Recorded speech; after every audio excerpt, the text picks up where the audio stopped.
Breakouts across content area are absolutely fantastic.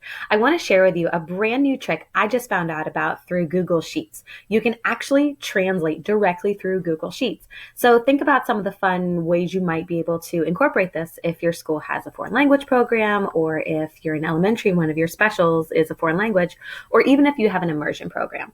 So let me show you here in Google Sheets how to put in the formula to be able to translate just like that. So right here on the left side, I have my English to Spanish.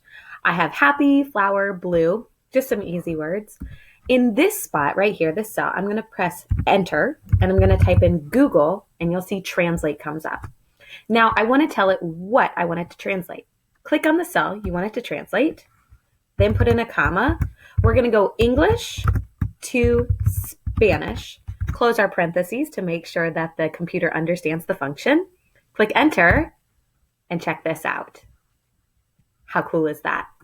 If you double click this bottom right hand corner, it'll fully put it down.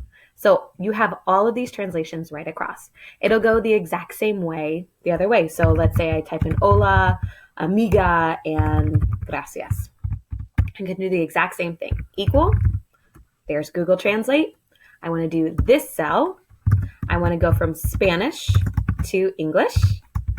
Close my parentheses, hit enter, and there we go. Now over here on the right side, you can see all of the other languages that you can totally translate through. So think about the different ways that you might be able to do this, to put in other things. Oh, that's intriguing. Oh, because I did it backwards.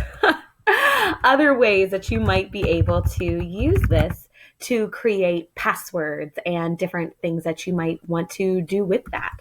So if I were to write in derecha, there I go. I have the right versus up and down, arriba, arriba, if I can spell it.